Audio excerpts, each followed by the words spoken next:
Colorado were completely different than Utah, so we were able to do our festival there, but I didn't think that he was gonna have attendance with the mandates, and, talking to the medical authority, you know, he didn't really have the answers either, but he said that everyone needs to sit 6 feet apart, and The medical authority There in was a- Alpine County answers to the county commission, so if we're good with it, then you're good.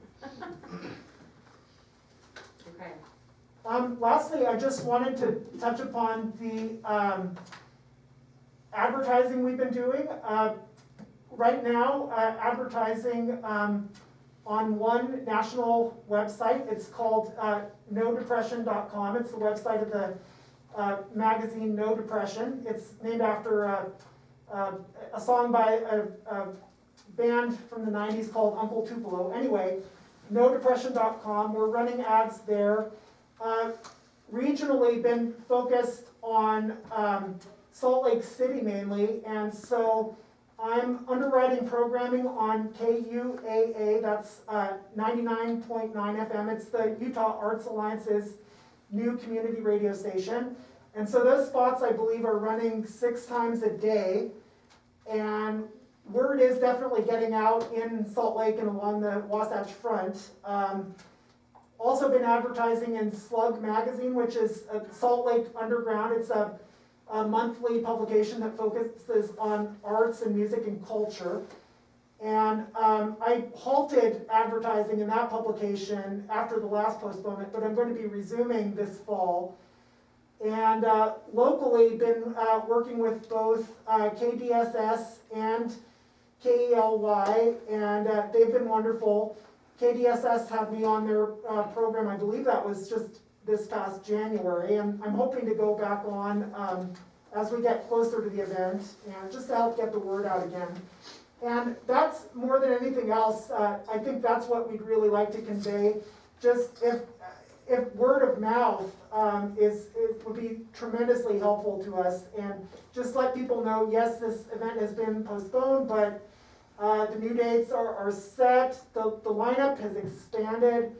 Actually, all of the original bands are on board, which is, from my experience, it's been incredible. The willingness these bands and their agents have shown, and just their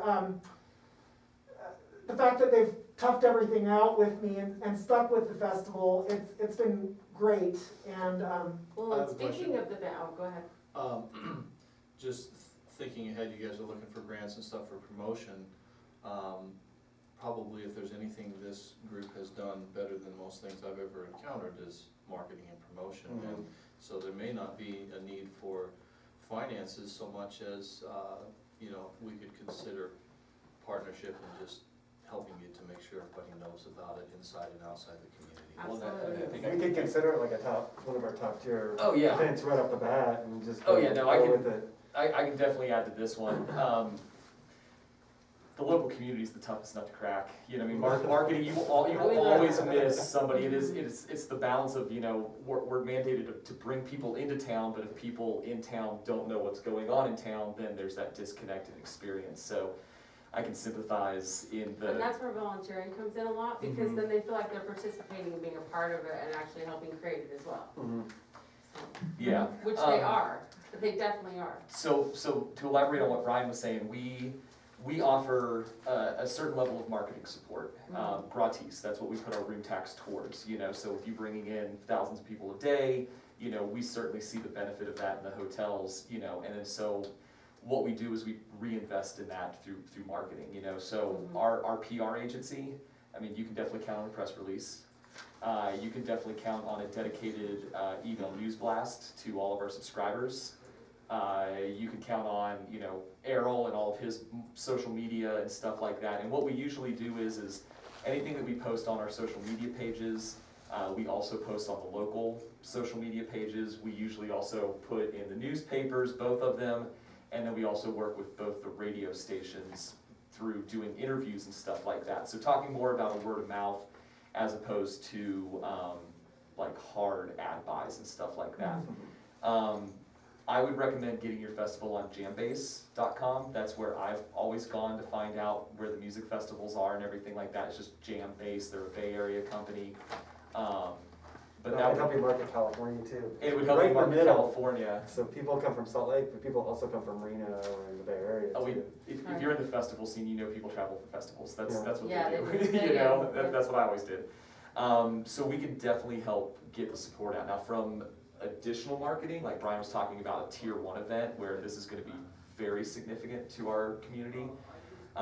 We can talk about things like hiring photographers for the event, videographers for the event, things like that, to where we can create content from this first one that can be used in the second one as well. And that sometimes adds up in expense, you know, and so those are things that we can partner on that are in addition to what we just normally would offer at an event of your significance. Hey, Rudy and Dawn, we really appreciate your presentation. And I would like to request that you work with Kyle and his staff and work up a proposal, and you can go back and forth, but we'd like to definitely keep this on the forefront, how we're supporting you from month to month to make this a big success. So thank you very much, and if you will communicate and make an appointment with them and really work out some details, that would be great. And have a list of specific asks, and Kyle can let you know with, as far as a tier 1, exactly what it involves with our support. And best of luck. Thank you. All right, thank 3 you. times is the charm. Super excited. Thank you thanks. very much. Thank you. Awesome, thanks guys. And it looks like We're we going lost. to move to item G in its discussion under for possible action, letter of support for the Ely Shoshone Tribes NTIA grant application. Mr. Horvath, Yeah, I was hoping, Caroline, that you could kind of explain what that grant entails, and then if the board is in support of it, then I can go ahead and write that letter of support for him and get it submitted. I know there was a draft going around. Oh, hold on, we got a side combo going. Thank you. You guys are good. Okay, cool. So I, of course, would be the one writing the letter of support on behalf of the board, but Caroline, you have more information about this than I do, I apologize. okay, so this letter is a draft letter, and it is going in for the tribe as far as a broadband update. There is a grant that is due, and I did send over the template for that. You did, So, it's not, sorry, I was just agreeing with you, Caroline, you did send over a template for what the other organizations were gonna be Yes. writing. okay, so basically, we just have to copy that and put it on our letterhead, but what we're doing is giving our support to the Ely Shoshone Tribe for their, application. The, White Pine County Board of Commissioners has done that, and the city of Ely will be doing that. It's on their agenda on tomorrow evening. And, you know, the more support we can get, because we're definitely great partners with our Shoshone tribe, and it will improve their broadband. White Pine County is also applying for an NTIA grant. They've already submitted their application. It was due earlier than the tribes. And their pot of money, it's kind of crazy how this all works out, but their pot of money is much less or more entities than the tribes. But we don't make the rules, we're just here to support everyone who's making these applications to improve our broadband. Are there any questions about this or comments? I'll make the motion to have Kyle write the letter. I will second it.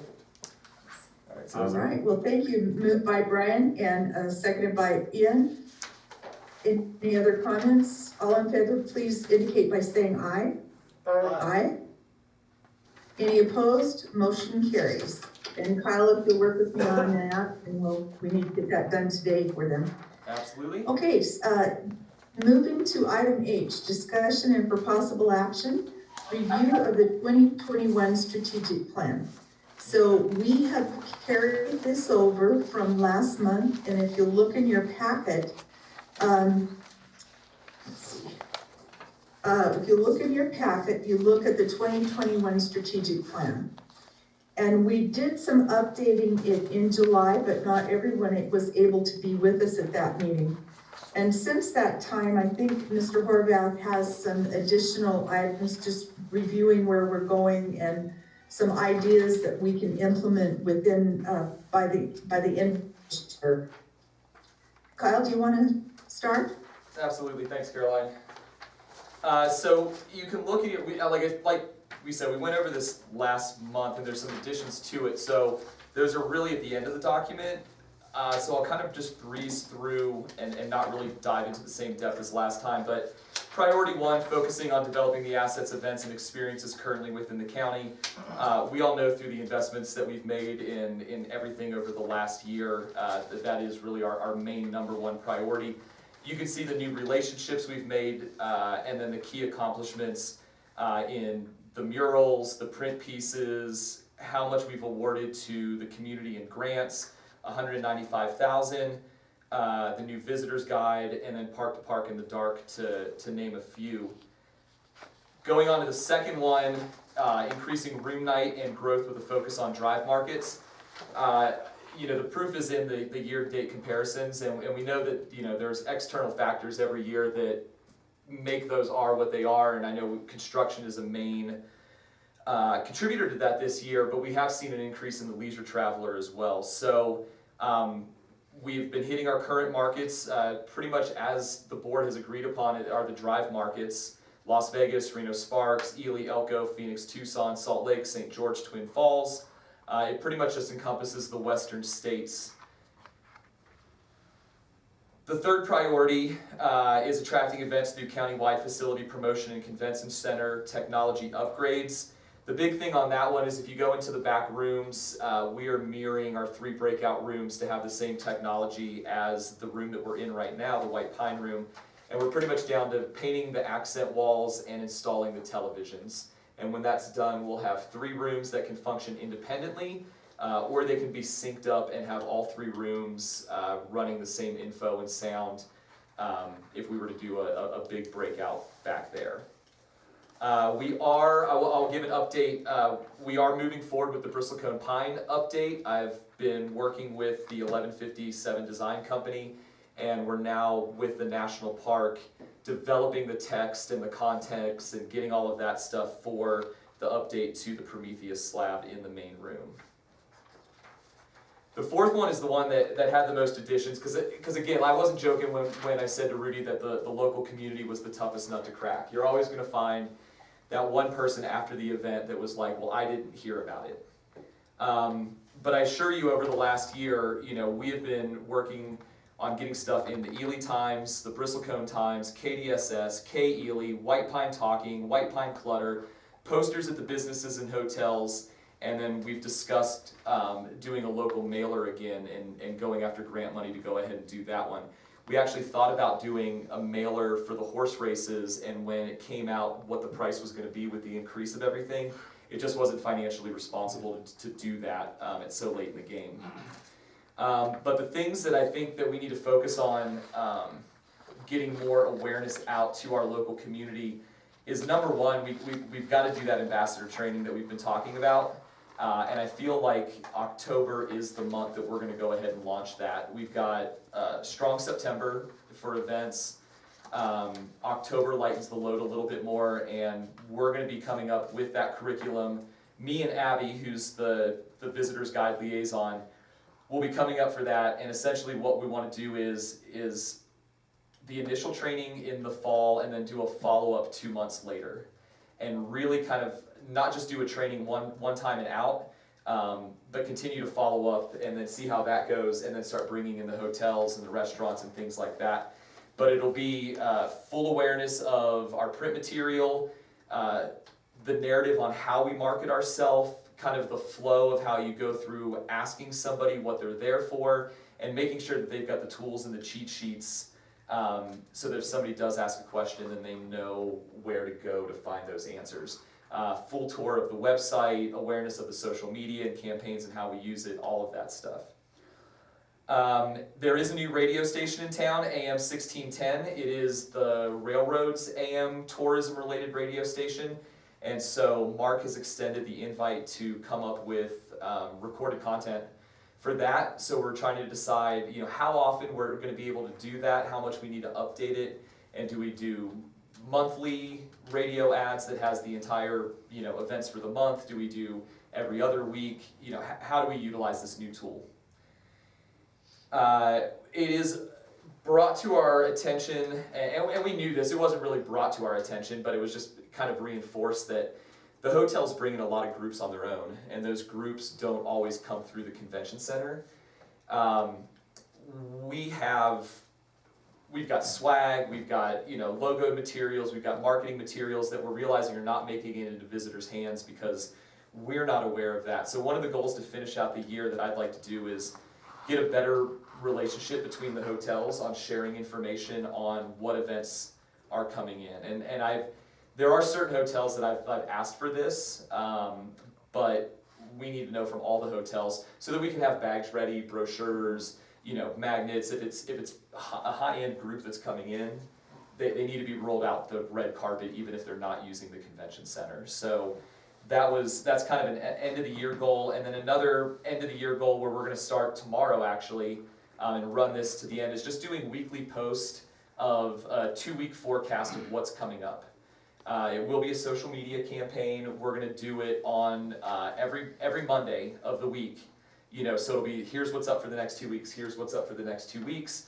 We'll boost it like we do both locally and to our drive market because everybody needs to know that information, but that will at least mirror what we're doing on the radio stations of doing the 2-week forecast of all the events that are coming up. So I think it's just a matter of tying in all of the lines of communication so that the messaging is the same. Other than that, I think the big thing that we've been working on is, again, just developing partnerships, building communities around our assets, and if there's any suggestions on where to look next, who we haven't reached out to, who we need to build a stronger relationship with, that's what we're going to go ahead and do. So, is there any recommendations, advice, things that you want to add to the strategic plan? Actually, thank you for including all those. I'd like to add by the end of the year to have that Renaissance Village tour accomplished, that video. Okay. And I think you were waiting for funding for the mural brochure, I'm pretty sure. And the update on the mural brochure is we did get the funding, and so it was one of those projects that we were in the works of, and so Jade has added all the photos of the new murals that have gone in with their locations, and so that project has not stalled. We are still working on that one. Okay, and then I'd like an update on the facilities guide that is completed by the end of the year. Absolutely. And then I believe we've been in discussion with Mount Wheeler Power about supplying any new resident with some basic information, and so we could flesh that out. And I had been told at one time that they're getting about 35 new hookups a month. And so, that's a great way to build relationships and knowledge about our area. Absolutely. Okay, and then in your report starting next month, if you can, those are great things if you could include in your marketing report or however you want to do it, just what you're doing on the ambassador training. And so we keep up with that and can help support it, and the AM 1610, what's happening on that. So we're good supports for you. Absolutely. And then any upcoming conventions so that we again can support. All right. So if you could list those out in some way that, we don't lose sight of them, that they're covered, that'd be great. Sounds like a busy fall, Kyle. Absolutely, and I'll make sure to add those to the director's report template so that we don't miss them in the following months. Okay, sounds wonderful. Do we have any discussion from board members? All right, hearing none. We'll go ahead to item I, discussion only on the executive director's report. Okay, I'll go ahead and give my quick updates first, and then I'll let Errol take over the marketing report. The big news in the last month, we've spoke for about a year now about the EDA's workforce development grant that we were applying for to develop the Toyabe Trails Institute, which is the regionally significant trail building university that people come to Ely, they train in our mountains for motorized, non-motorized, and winter trail building. It would be one of three of these of programs of its type in the country. One would be in Bentonville, Arkansas, one is at a university in Colorado, and then we would be the western states block for this. It's in collaboration with a number of people, but the big news is that we were just awarded that grant. So we are now going to be moving forward in developing the curriculum. That would be in partnership with Great Basin Institute and Great Basin College as the location, and the Forest Service and the land managers and IMBA and everybody like that to come up with this curriculum to train certified trail builders to not just fill our need, but to fill the entire need in the West of the trail development that's going on. So I think it's a huge feather in the cap for outdoor recreation, positioning us not as just a place to recreate, but a place where people come to become educated and get skills that can go out and benefit the greater outdoor recreation community. The other news is that we are scheduling our annual audit for October.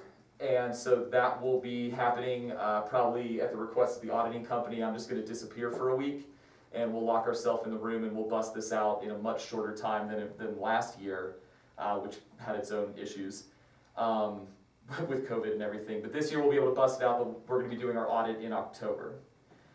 I'm getting with Yesco to go over all of our contracts. We have the billboard, we've got the electronic sign. There's a number of projects that we try to work with Yesco on. I just want to make sure that we are auditing our contracts to make sure that we are getting the value for what we're getting charged for. And so when I do that, we can go ahead and report that back to the board. I wanted to go ahead and do a screen share of East River to show kind of what they have sent me. Let me find it here.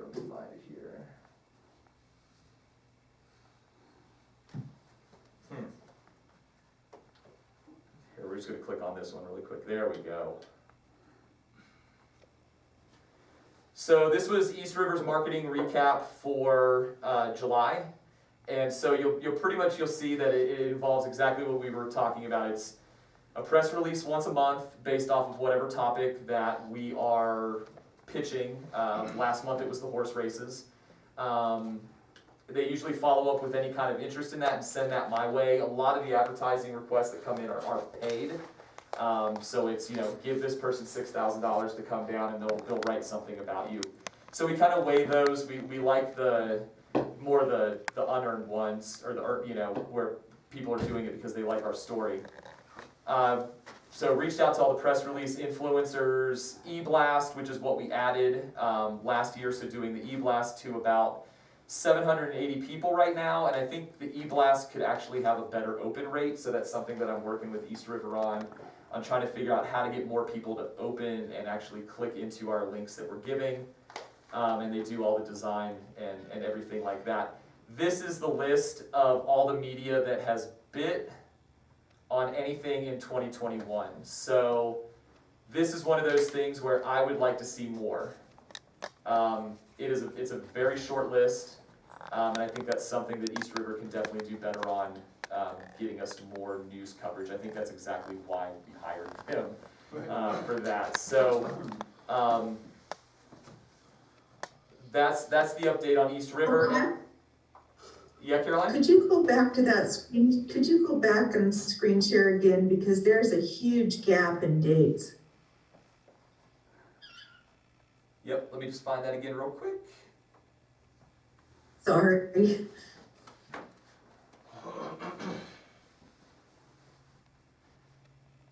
Yeah. So So it looked like they were did we sign the contract in February and then they went on vacay? yeah, this is just a list of who reached back out and actually ran a story on us. And so what it doesn't include is it doesn't include the people that I contracted with. So things like Adventure Sports Journal, it doesn't include, well, I guess it does have the one Adventure Sports Journal, but it doesn't also include Free Hub or anything like that. So it was just, if I sent out something, it didn't make it on this list. If they did something, it did make it on this list. But no, there is a pretty, But aren't we paying them to do this? yes, Isn't absolutely. that the object of this payment? This is pretty pathetic, if we're paying them to do this, and we got a whole lot in February, which is not exactly our biggest month. Two things in March, there was nothing as far as, May, June, or July. And so I'm a little concerned over our value. Yeah, the May, June, and July gap is definitely noticeable. So yeah, I have a call with them. We have a monthly call, and it's actually later this week, so I will express the board's feelings on that gap. If we have the 3 busiest months, basically, or close to it, and we have nothing from them that they pushed out, and I realize it's what people have bitten, but if they won't buy it unless they push it out. Well, Right. they definitely were pushing out. There was definitely e-blast and press releases going out during those months. There just wasn't anybody who followed up on it. In fairness. Well, I think we could look at the quality. Yeah, I was just gonna say, in fairness, there's been, pretty big things in the headlines lately competing for spot space. I'd like to But, think we hold up. Yeah, it's a fair point, Carolyn. Fair point. Alright. Alright, I'm gonna go ahead and share one more thing, and then we'll let Errol pull up. Question while you're doing that. Yes. Do they provide you any kind of list similar to that of more like a log sheet of what they sent out, when and where? They have not sent a media list lately of who they send their stuff out to. Well, even if it was just on this date, we sent, this press release to these, even if it was just, how many that they sent Like out to. itemized. Some, it's just, Yeah. I don't wanna put a bunch of work as reporting sucks, but if they were able to give us some kind of, that would be more useful to me almost than, that's nice to see what's been Right. going on, but as backup to go, well, there's a gap here, but it's not for lack of trying, here's the, here's who we sent stuff to. Okay, no, that's a good point I'll bring up. Okay, what's on your share screen at the moment is the events that are on the calendar to finish out the year.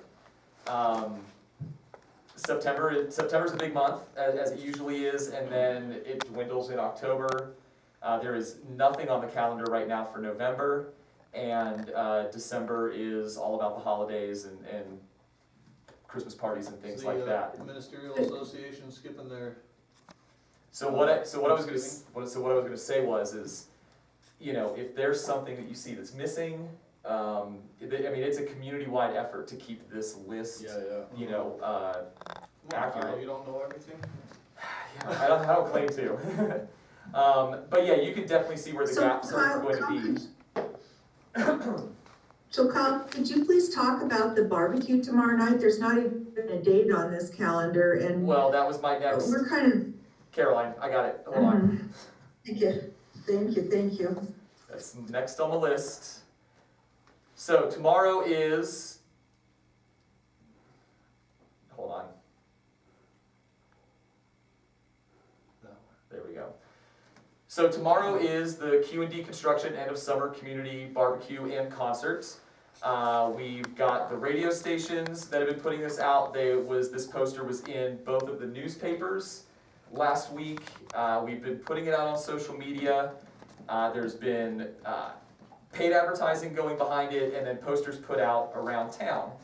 Essentially, this was a band that was passing through on a Wednesday, coming from Carson City, going back towards Austin, Texas, and was wanting to do a pass-through concert. So we partnered with Q&D Construction.